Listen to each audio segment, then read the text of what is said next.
ಆತ್ಮೀಯ ವಿದ್ಯಾರ್ಥಿ ಮಿತ್ರರಿಗೆ ನಮ್ಮ ಯೂಟ್ಯೂಬ್ ಚಾನಲ್ಗೆ ಸ್ವಾಗತ. ಈ ದಿನದ ಒಂದು ತರಗತಿಯಲ್ಲಿ 6ನೇ ತರಗತಿಯ ಕನ್ನಡ ಮಾಧ್ಯಮದ ಕನ್ನಡ ವಿಷಯದ 2ನೇ ಪಾಠ ಗಂಧರ್ವ ಸೇನ. ಈ ಒಂದು ಪಾಠದ ಬಗ್ಗೆ ತಿಳಿದುಕೊಳ್ಳೋಣ. ಇದು ಒಂದು ಜಾನಪದ ಕಥೆಯಾಗಿದೆ. ನಾವು ಏನನ್ನು ಕೇಳ್ತಾ ಇದ್ದೀವಿ, ಎಷ್ಟು ಸರಿಯಾಗಿ ಅದನ್ನು ಕೇಳ್ತಾ ಇದ್ದೀವಿ, ನಮ್ಮಲ್ಲಿ ಕೇಳಿರ್ತಕ್ಕಂಥದ್ದನ್ನು ಇನ್ನೊಬ್ಬರಿಗೆ ತಿಳಿಸ್ಬೇಕು ಅಂತಕ್ಕಂಥ ಒಂದು ಹಂಬಲ ಇರ್ತಾ ಇದೆ. ಆದರೆ ಅದು ಎಷ್ಟು ನಿಜ, ಎಷ್ಟು ಸತ್ಯ, ಅದರ ಸತ್ಯಾಸತ್ಯತೆಗಳನ್ನು ನಾವು ಹುಡುಕೋದಕ್ಕೆ ಹೋಗೋದಿಲ್ಲ. ಅದರಿಂದ ಆಗ್ತಕ್ಕಂಥ ಒಂದು ಅನಾಹುತವನ್ನು ಈ ಒಂದು ಜಾನಪದ ಕಥೆಯಲ್ಲಿ ತಿಳಿಸಲಾಗಿದೆ. ನೋಡೋಣ ಅದು ಕಥೆ ಏನು ಅಂತ. ಒಂದು ದಿವಸ ಒಬ್ಬ ರಾಜ ಸಭೆ ಮಾಡ್ತಾ ಇದ್ದ, ತನ್ನ ರಾಜ್ಯಸಭೆಯಲ್ಲಿ ಇದ್ದ. ಆ ಒಂದು ರಾಜ್ಯಸಭೆಯಲ್ಲಿ ಇರ್ತಕ್ಕಂಥ ಒಂದು ಸಂದರ್ಭದಲ್ಲಿ ಅಲ್ಲಿ ಅವನ ಮಂತ್ರಿ ಜೋರಾಗಿ ಗಟ್ಟಿಯಾಗಿ ಅಳ್ಕೊತ ಬರ್ತಾ ಇದ್ದಾನೆ. ಆ ರಾಜ್ಯಸಭೆಗೆ ಬರ್ತಾ ಇದ್ದಾನೆ. ತನ್ನ ಮಂತ್ರಿ ಅಳ್ತಾ ಇದ್ದಾನಲ್ಲ ಅಂತ ರಾಜ ಆ ಮಂತ್ರಿಗೆ, ಯಾಕೆ ನೀನು ಅಳ್ತಾ ಇದೀಯಾ, ನಿನ್ನ ಈ ದುಃಖಕ್ಕೆ, ನಿನ್ನ ಈ ಒಂದು ರೋಧನಕ್ಕೆ ಕಾರಣ ಏನು ಅಂತ ಮಂತ್ರಿಯನ್ನು ಪ್ರಶ್ನೆ ಮಾಡ್ತಾನೆ. ಆಗ ಮಂತ್ರಿ ಹೇಳ್ತಾನೆ, ರಾಜರಿಗೆ ಗೌರವ ಕೊಡ್ತಾನೆ. ಹೇಗೆ ಕೊಡ್ತಾನೆ? ಆ ಒಂದು ಸಿಂಹಾಸನವನ್ನು ಚುಂಬಿಸಿ ನೆಲವನ್ನು ಮುಟ್ಟಿ ನಮಸ್ಕಾರ ಮಾಡಿ ಹೇಳ್ತಾನೆ, ಮಹಾರಾಜರೇ, ಗಂಧರ್ವ ಸೇನರು ತೀರ್ಕೊಂಡು ಬಿಟ್ರಂತೆ ಅಂತ ಅದನ್ನು ಜೋರಾಗಿ ಹೇಳ್ತಾ ಉದ್ಗರಿಸ್ತಾ ಮೂರ್ಛೆ ಹೋಗ್ಬಿಡ್ತಾನೆ. ಆಗ ಆ ರಾಜ ಒಡ್ಡೋಲಗವನ್ನು ಏನು ನಡೆಸ್ತಾ ಇದ್ದ, ಅಂದರೆ ರಾಜರ ಒಂದು ಸಭೆಯನ್ನು ಏನು ನಡೆಸ್ತಾ ಇದ್ದ, ಆ ಸಭೆಯನ್ನು ಅಲ್ಲಿಗೆ ನಿಲ್ಲಿಸ್ಬಿಡ್ತಾನೆ. ಅವನು ಕಣ್ಣೀರು ಹಾಕೋದಕ್ಕೆ ಪ್ರಾರಂಭ ಮಾಡ್ತಾನೆ. ರಾಜ, ಗಂಧರ್ವ ಸೇನರು ತೀರ್ಕೊಂಡು ಬಿಟ್ರಲ್ಲ, ಅವರ ಆತ್ಮಕ್ಕೆ ಶಾಂತಿ ಸಿಗಬೇಕು ಅಂತ ನಮ್ಮ ಇಡೀ ರಾಜ್ಯದಲ್ಲಿ 4 ದಿನಗಳ ಕಾಲ ಇಡೀ ಒಂದು ರಾಜ್ಯ ಶೋಕಾಚರಣೆ ಮಾಡಬೇಕು ಅಂಥೇಳಿ ಆಜ್ಞೆಯನ್ನು ಹೊರಡಿಸ್ಬಿಡ್ತಾನೆ. ಹಾಗೆ ಮಂತ್ರಿ ಮೂರ್ಛೆ ಹೋಗಿದ್ದ. ಅಲ್ಲಿರ್ತಕ್ಕಂಥ ಆ ಒಂದು ರಾಜ್ಯ ಭಟ್ರನ್ನು ಕರೆದು ಹೇಳ್ತಾನೆ, ವೈದ್ಯರನ್ನು ಕರೆಸಿ ಇವರ ಒಂದು ಉಪಚಾರವನ್ನು ಮಾಡಿಸ್ರಿ ಅಂತ ಹೇಳಿ ರಾಜ ತನ್ನ ಅಂತಃಪುರಕ್ಕೆ ಹೋಗ್ತಾನೆ. ಅಂತಃಪುರಕ್ಕೆ ಹೋಗಬೇಕಾದ್ರೂ ಕೂಡ ರಾಜ ಅಳ್ಕೊತಾನೆ ಹೋಗ್ತಾನೆ. ರಾಜ ಅಳ್ಕೊತ ಅಂತಃಪುರವನ್ನು ಪ್ರವೇಶಿಸ್ತಾ ಇದ್ದಾರಲ್ಲ ಅಂಥೇಳಿ ಮಹಾರಾಣಿಯರಿದ್ದರಲ್ಲಿ. ಆ ಮಹಾರಾಣಿಯರು ಯಾಕೆ ಅಳ್ತಾ ಇದ್ದೀರಿ ಅಂತ ರಾಜನನ್ನು ಕೇಳ್ತಾರೆ. ಆಗ ರಾಜ ಅಳ್ಕೊತ ಒಂದು ಗದ್ಗದಿತವಾಗಿರ್ತಕ್ಕಂಥ ದುಃಖದ ಒಂದು ಕಂಠದಿಂದ ಹೇಳ್ತಾನೆ, ಗಂಧರ್ವ ಸೇನರು ತೀರ್ಕೊಂಡ್ಬಿಟ್ರು ಅಂತ ಹೇಳಿಬಿಡ್ತಾನೆ. ರಾಜನ ಒಂದು ದುಃಖವನ್ನು ಕೇಳಿ, ರಾಜ ಅಳ್ತಿರ್ತಕ್ಕಂಥದ್ದನ್ನು ಕೇಳಿ ಅವರು ಕೂಡ, ಮಹಾರಾಣಿಯರು ಕೂಡ ಎದೆ ಬಡ್ಕೊಂಡು ಅಳೋದಕ್ಕೆ ಪ್ರಾರಂಭ ಮಾಡ್ತಾರೆ. ಮಹಾರಾಣಿಯರು ಅಳ್ತಾ ಇದ್ದಾರಲ್ಲ ಅಂತ ಅವರ ಸೇವಕಿಯರು, ದಾಸಿಯರು ಎಲ್ಲರೂ ಅಳೋದಕ್ಕೆ ಪ್ರಾರಂಭ ಮಾಡ್ತಾರೆ. ಇಡೀ ಅಂತಃಪುರ ದುಃಖ ಹಾಗೂ ಗೊಂದಲದಿಂದ ತುಂಬಿ ಹೋಗ್ಬಿಡ್ತಾ ಇದೆ. ಆ ಒಂದು ಅಂತಃಪುರದಲ್ಲಿ ಒಬ್ಬ ದಾಸಿ ಇದ್ಲು, ಸ್ವಲ್ಪ ಬುದ್ಧಿವಂತೆಯಾಗಿರ್ತಕ್ಕಂತಹ ದಾಸಿ. ಅವಳು ಸ್ವಲ್ಪ ಧೈರ್ಯ ಮಾಡ್ತಾಳೆ. ಯಾಕಂದರೆ ಯಾರಾದರೂ ತೀರ್ಕೊಂಡ್ಬಿಟ್ಟು ಅಳ್ತಾ ಇದ್ದಾರೆ ಅಂದರೆ ಅದಕ್ಕೆ ಕಾರಣ ಕೇಳಬೇಕು ಅಂತ ಆ ದಾಸಿ ಏನು ಮಾಡ್ತಾಳೆ, ಆ ಸೇವಕಿ ಮಹಾರಾಣಿ ಹತ್ರ ಹೋಗ್ತಾಳೆ. ಮಹಾರಾಣಿರೇ, ಎಲ್ಲರೂ ಯಾಕೆ ಆಳ್ತಾ ಇದ್ದೀರಿ ಅಂತ ಕೇಳ್ತಾಳೆ. ಆಗ ರಾಣಿ ಹೇಳ್ತಾಳೆ, ಒಂದು ನೋಟಿಸರನ್ನು ಬಿಟ್ಟು ಹೇಳ್ತಾಳೆ, ಗಂಧರ್ವ ಸೇನರು ತೀರ್ಕೊಂಡ್ಬಿಟ್ರಂತೆ ಅಂತ ಸೇವಕಿಗೆ ಹೇಳ್ತಾಳೆ.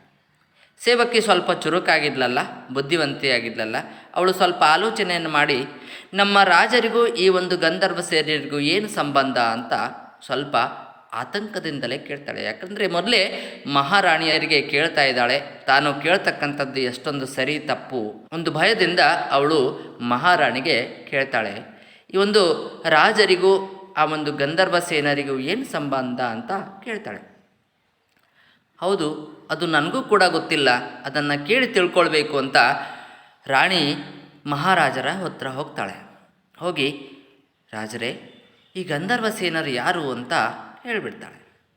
ಹೌದಲ್ಲ, ಗಂಧರ್ವ ಸೇನ ಯಾರು ಅಂತ ತಿಳ್ಕೊಳ್ಳೋದನ್ನೇ ನಾನು ಕೂಡ ಆಳ್ತಾ ಇದ್ದೀನಲ್ಲ ಅಂಥೇಳಿ ನಾನೆಂಥ ಮೂರ್ಖ ಅಂತ ಅಂದ್ಕೊಂಡು ಅವನು ಅಲ್ಲಿಂದ ಆ ಸ್ಥಾನಕ್ಕೆ ಮರಳಿ ಬರ್ತಾನೆ. ಅಲ್ಲಿ ಮಂತ್ರಿ ಮೂರ್ಛೆ ಹೋಗಿದ್ದ. ಅವನಿಗೆ ವೈದ್ಯರಿಂದ ಚಿಕಿತ್ಸೆ ನಡೀತಾ ಇತ್ತು. ಆ ಒಂದು ಚಿಕಿತ್ಸೆಯಿಂದ ಸ್ವಲ್ಪ ಸುಧಾರಿಸ್ಕೊಂಡಿದ್ದ. ಆಗ ಮಂತ್ರಿಗಳಿಗೆ ರಾಜ ಕೇಳ್ತಾನೆ, ಮಂತ್ರಿಗಳೇ, ಈ ಗಂಧರ್ವ ಸೇನೆ ಯಾರು ಅಂತ ಪ್ರಶ್ನೆ ಮಾಡ್ತಾನೆ. ಆಗ ಮಂತ್ರಿಗಳು ಹೇಳ್ತಾರೆ, ದಯಮಾಡಿ ಕ್ಷಮಿಸಬೇಕು ಮಹಾರಾಜರೇ. ಗಂಧರ್ವಸೇನ ಯಾರು ಅಂತ ನನಗೂ ಗೊತ್ತಿಲ್ಲ.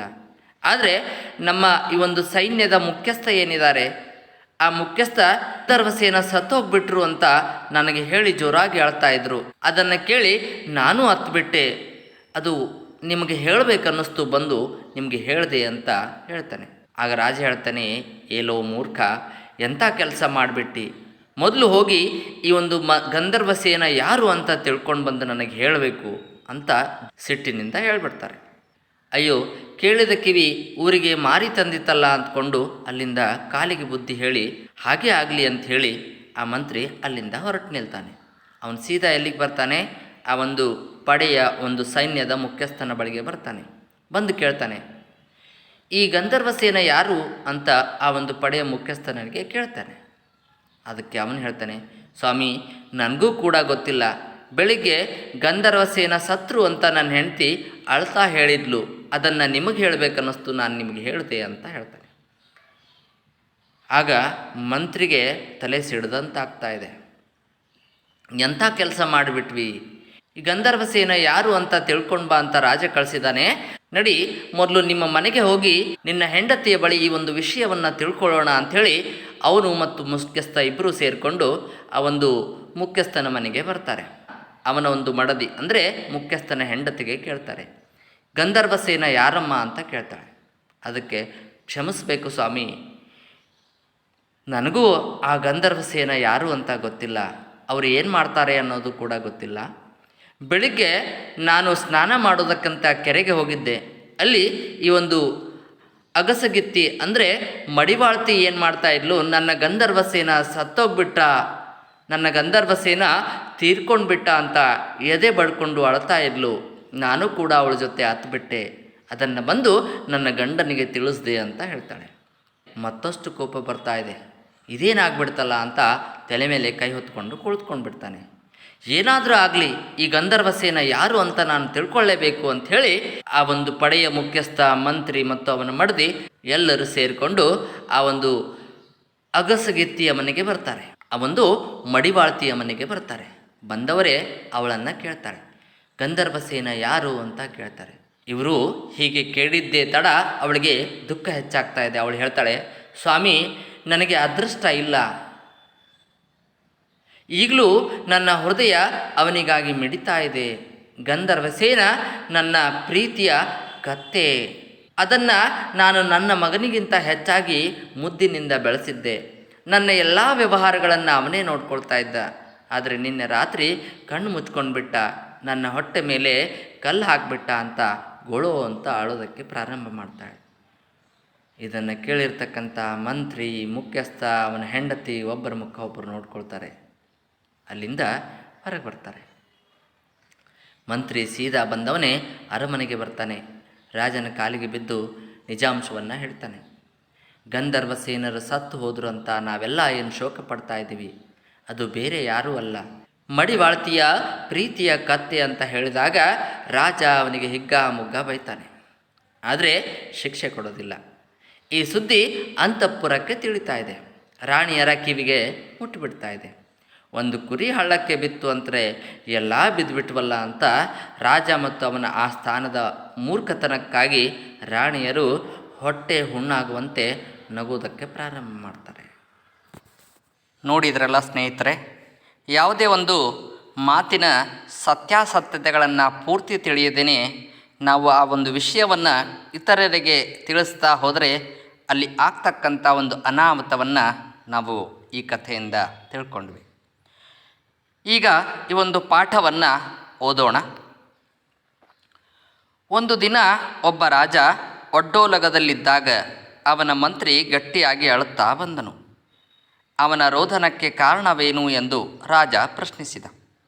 ಮಂತ್ರಿಯು ಸಿಂಹಾಸನವನ್ನು ಚುಂಬಿಸಿ ಭೂಮಿಯನ್ನು ಮುಟ್ಟಿ ನಮಸ್ಕರಿಸಿ ತನ್ನ ನಾಲಿಗೆಯನ್ನು ಉದ್ದ ಮಾಡಿ, ರಾಜರೇ, ಗಂಧರ್ವಸೇನರು ತೀರಿಕೊಂಡರಂತೆ ಎಂದು ಗದ್ಗರಿಸುತ್ತಾ ಮೂರ್ಛೆ ಹೋದ.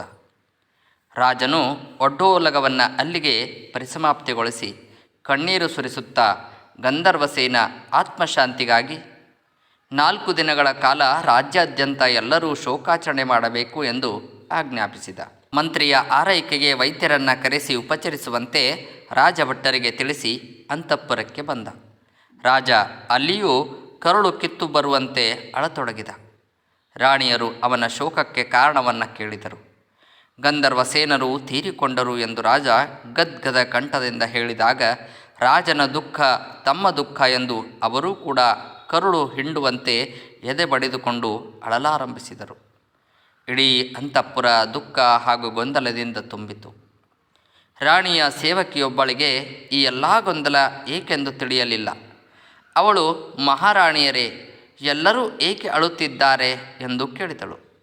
ರಾಣಿ ನಿಟ್ಟುಸಿರು ಬಿಟ್ಟು, ಪಾಪ, ಗಂಧರ್ವಸೇನರು ತೀರಿಕೊಂಡರಂತೆ ಎಂದಳು. ಸೇವಕಿ ಚುರುಕು ಬುದ್ಧಿಯುಳ್ಳವಳು. ಅವಳು ಆಲೋಚನೆ ಮಾಡಿದಳು. ಈ ನಮ್ಮ ಮಹಾರಾಜರಿಗೂ ಆ ಗಂಧರ್ವಸೇನರಿಗೂ ಏನು ಸಂಬಂಧ ಎಂದು ಆತಂಕದಿಂದ ರಾಣಿಯ ಬಳಿ ಕೇಳಿದಳು. ರಾಣಿ ಅದು ನನಗೆ ಗೊತ್ತಿಲ್ಲವೆಂದು ನುಡಿದು ರಾಜನ ಬಳಿಗೆ ಓಡಿ ಹೋಗಿ ಗಂಧರ್ವಸೇನರು ಯಾರು ಎಂದು ಕೇಳಿದಳು. ರಾಜನಿಗೂ ಗೊತ್ತಿಲ್ಲ. ಆತ ಕಣ್ಬಿಟ್ಟು ತಾನೆಂಥ ಮೂರ್ಖತನದ ಕೆಲಸ ಮಾಡಿದೆ ಅಂದುಕೊಂಡ. ಕೂಡಲೇ ಆ ಸ್ಥಾನಕ್ಕೆ ತೆರಳಿದ. ಈಗಾಗಲೇ ವೈದ್ಯರ ಉಪಚಾರದಿಂದ ಸುಧಾರಿಸಿಕೊಂಡಿದ್ದ ಮಂತ್ರಿಯನ್ನು ಕರೆಸಿಕೊಂಡು, ಮಂತ್ರಿಗಳೇ, ಯಾರು ಈ ಗಂಧರ್ವಸೇನ ಎಂದು ಪ್ರಶ್ನಿಸಿದ. ಆಗ, ಮಹಾರಾಜರೇ, ದಯವಿಟ್ಟು ಕ್ಷಮಿಸಿ, ಗಂಧರ್ವಸೇನರು ಯಾರೆಂಬುದು ನನಗೂ ತಿಳಿದಿಲ್ಲ. ಆದರೆ ಪಡೆಯ ಮುಖ್ಯಸ್ಥನು ಗಂಧರ್ವಸೇನ ತೀರಿಕೊಂಡರೆಂದು ಗಟ್ಟಿಯಾಗಿ ಗಂಟಲು ಹರಿಯುವಂತೆ ಕೂಗುಕೊಳ್ಳುತ್ತಾ ಅಳುತ್ತಿರುವುದನ್ನು ಕಂಡು ನಾನೂ ಅತ್ತೆ ಎಂದು ಮಾರ್ನುಡಿದ. ರಾಜನ ಕೋಪ ನೆತ್ತಿಗೇರಿತು. ನೀನೊಬ್ಬ ಮೂರ್ಖ, ಕೂಡಲೇ ಹೋಗಿ ಗಂಧರ್ವಸೇನ ಯಾರೆಂದು ಪತ್ತೆ ಮಾಡಿಕೊಂಡು ಬಾ ಎಂದ. ಮಂತ್ರಿ ರಾಜನಿಗೆ ವಂದಿಸಿ, ಕೇಳಿದ ಕಿವಿ ಊರಿಗೆ ಮಾರಿ ತಂದಿತು ಅಂದುಕೊಂಡು ಅಲ್ಲಿಂದ ಕಾಲಿಗೆ ಬುದ್ಧಿ ಹೇಳಿದ.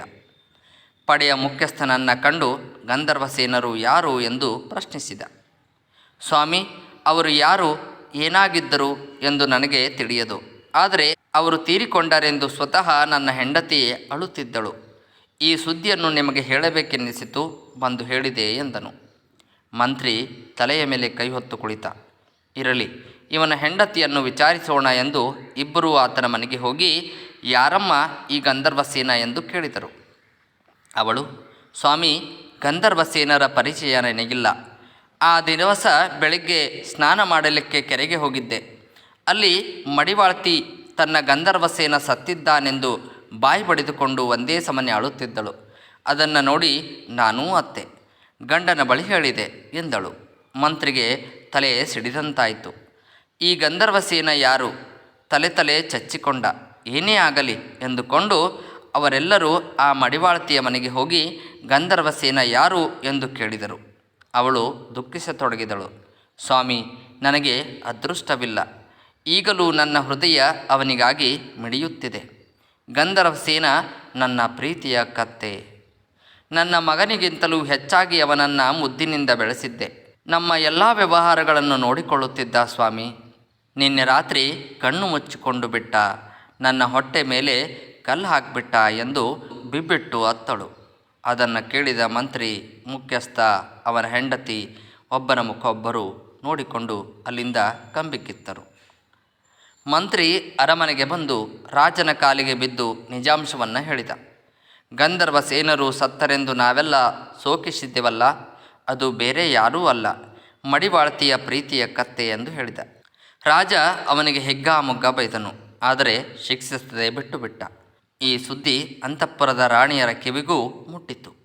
ಒಂದು ಕುರಿ ಹಳ್ಳಕ್ಕೆ ಬಿದ್ದರೆ ಎಲ್ಲ ಬಿದ್ದವು ಎನ್ನುವಂತೆ ರಾಜ ಮತ್ತು ಅವನ ಆ ಸ್ಥಾನಿಕರ ಮೂರ್ಖತನಕ್ಕಾಗಿ ರಾಣಿಯರು ತಮ್ಮ ಪಕ್ಕೆಲುಬುಗಳು ನೋಯುವವರೆಗೂ ನಗುತ್ತಲೇ ಇದ್ದರು. ಕ್ಷೇತ್ರ ಓದುವುದು ಮತ್ತು ಬರೆಯುವುದು. ಸಾಮರ್ಥ್ಯ: ಪದಪುಂಜ, ನುಡಿಗಟ್ಟು ಮತ್ತು ನಾಳ್ನುಡಿಗಳನ್ನು ಓದಿ ಅರ್ಥ ಮಾಡಿಕೊಳ್ಳುವುದು.